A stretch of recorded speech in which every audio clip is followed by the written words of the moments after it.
ಇಂದಿನ ರಾಜಕೀಯ ವ್ಯವಸ್ಥೆ ದುಃಖ ತರಿಸಿದೆ. ವಿಕೇಂದ್ರೀಕರಣ ರಾಜಕಾರಣ ಮರೆಯಾಗಿದ್ದು ಸರ್ವಾಧಿಕಾರ ಮೆರೆಯುತ್ತಿದೆ ಎಂದು ಆಮ್ ಆದ್ಮಿ ಪಾರ್ಟಿಯ ರಾಜ್ಯಾಧ್ಯಕ್ಷ ಮುಖ್ಯಮಂತ್ರಿ ಚಂದ್ರು ಬೇಸರ ವ್ಯಕ್ತಪಡಿಸಿದ್ದಾರೆ. ಮಡಿಕೇರಿ ನಗರದಲ್ಲಿ ಸುದ್ದಿಗೋಷ್ಠಿಯಲ್ಲಿ ಮಾತನಾಡಿದ ಅವರು, ದೇಶ ಮತ್ತು ವಿವಿಧ ರಾಜ್ಯಗಳಲ್ಲಿ ಸಂವಿಧಾನಕ್ಕೆ ಪೂರಕವಾದ ರಾಜಕಾರಣ ನಡೆಯುತ್ತಿಲ್ಲ.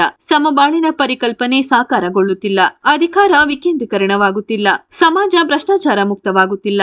ಮತ ಚಲಾವಣೆಗೂ ಮತದಾರ ಹಣ ಪಡೆಯುವ ರೀತಿಯಲ್ಲಿ ಭ್ರಷ್ಟ ವ್ಯವಸ್ಥೆ ಬೆಳೆದು ಬಿಟ್ಟಿದೆ. ಕುಟುಂಬ ರಾಜಕಾರಣಕ್ಕೆ ಒತ್ತು ನೀಡಲಾಗುತ್ತಿದೆ.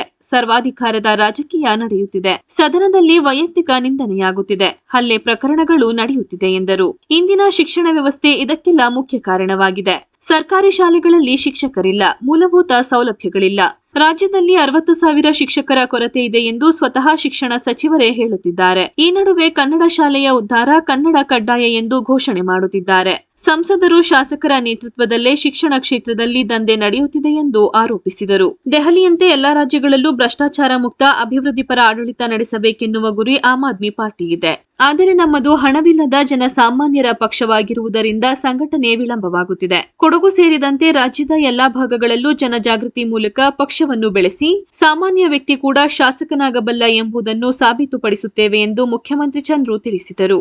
ಸುದ್ದಿಗೋಷ್ಠಿಯಲ್ಲಿ ಪಕ್ಷದ ರಾಜ್ಯ ಕಾರ್ಯದರ್ಶಿಗಳಾದ ರವಿಕುಮಾರ್, ಬೋಜಣ್ಣ ಸೋಮಯ್ಯ, ಕೊಡಗು ಜಿಲ್ಲಾಧ್ಯಕ್ಷ ಮುಕ್ಕಾಟಿ ರಾಪಯ್ಯ ಹಾಗೂ ಕಾರ್ಯದರ್ಶಿ ಎಚ್.ಪಿ. ಪೃಥ್ವಿ ಉಪಸ್ಥಿತರಿದ್ದರು.